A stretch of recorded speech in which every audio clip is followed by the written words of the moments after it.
काल जी काही खोपोलीमध्ये आमचा सहकारी मित्र मंगेश काळोखे याची निर्गुण हत्या राष्ट्रवादी काँग्रेस पक्षाचे इथले जिल्हाध्यक्ष असलेले सुधाकर घारे आणि त्यांच्या सर्व सहकाऱ्यांनी मिळून तो कट रचून काल जी काही हत्या त्या ठिकाणी करण्यात आलेली आहे त्याचा आम्ही पहिल्यांदा सगळं शिवसेनेच्या वतीने आम्ही जाहीर निषेध करतो।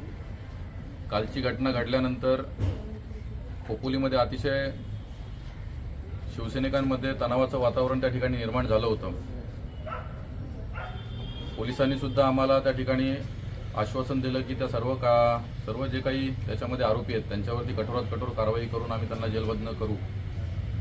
आणि आज सुद्धा 2-3 आरोपी त्यांच्या ताब्यात त्यांनी पकडलेले सुद्धा आहेत। कालची घटना घडल्यानंतर काल रात्री सोशल मीडियाच्या माध्यमातून सुधाकर घारेंचा जो काय असलेला जवळचा व्यक्ती महेंद्र घारे यांनी सोशल मीडियाच्या माध्यमातून पुढचा नंबर हा संकेत भासेचा आहे अशा पद्धतीच्या कमेंट सर्व सोशल मीडियावरती केल्या।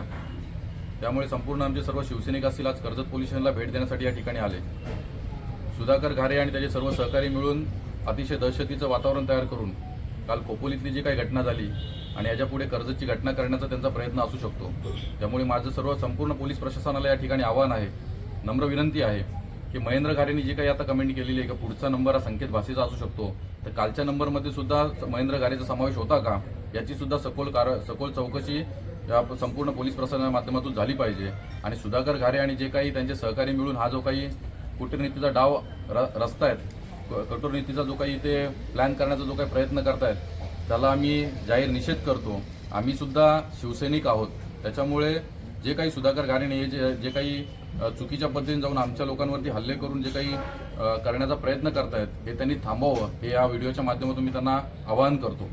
तुम्हाला धमकी देणारा इसम नेमका त्याचं नाव काय आणि तुम्हाला कुठल्या माध्यमातून त्यांनी धमकी दिली काल आणि त्याची पार्श्वभूमी काय आहे? काल मंगेश काळोखे संदर्भामध्ये 2 आपल्याच पत्रकारांनी व्हिडिओ तयार करून ज्या सोशल मीडियावरती यूट्यूबवरती टाकण्यात आल्या होत्या आणि महेंद्र घारेच्या स्वतः अकाउंटवरून त्यांनी त्या व्हिडिओच्या खाली कमेंटमध्ये त्यांनी ती धमकीचं हे केलेलं आहे। परवा दिवशी जी काही खोपोलीला घटना झाली ही सुद्धा अशाच पद्धतीचं स्टेटस आणि कमेंटच्या विषयावरून करून त्यांनी ती केली होती आणि त्याचीच पुनरावृत्ती ते कर्जतमध्ये करतायत अशा एकंदरीत चित्र आम्हाला या ठिकाणी दिसतंय।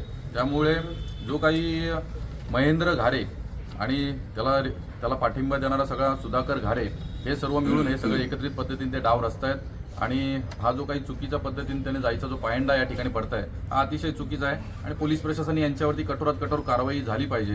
कालच्या सुद्धा गुन्ह्यामध्ये सुधाकर घारे असतील, त्यांच्या पक्षाचे असलेले भरतभाई भगत असतील हे त्याच्यामध्ये आरोपी आहेत, त्याच्यामुळे त्यांच्यावर सुद्धा कठोरात कठोर कारवाई होऊन त्यांना जेलबंद लवकरात लवकर केलं पाहिजे। आमच्या जीवाला सुद्धा या ठिकाणी धोका तयार झालेला आहे, त्याच्यामुळे अशा पद्धतीने जाऊन ते चुकीचं राजकारण या ठिकाणी करतात। त्यामुळे माझं पोलीस प्रशासनाला विनंती आहे की त्यांच्यावरती कारवाई लवकरात लवकर व्हावी।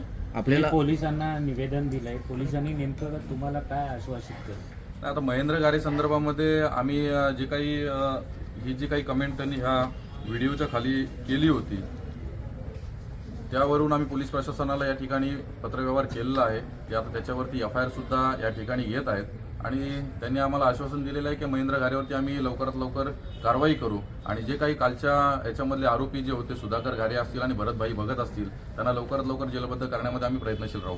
पोलीस संरक्षणाची मागणी तुम्ही केली का?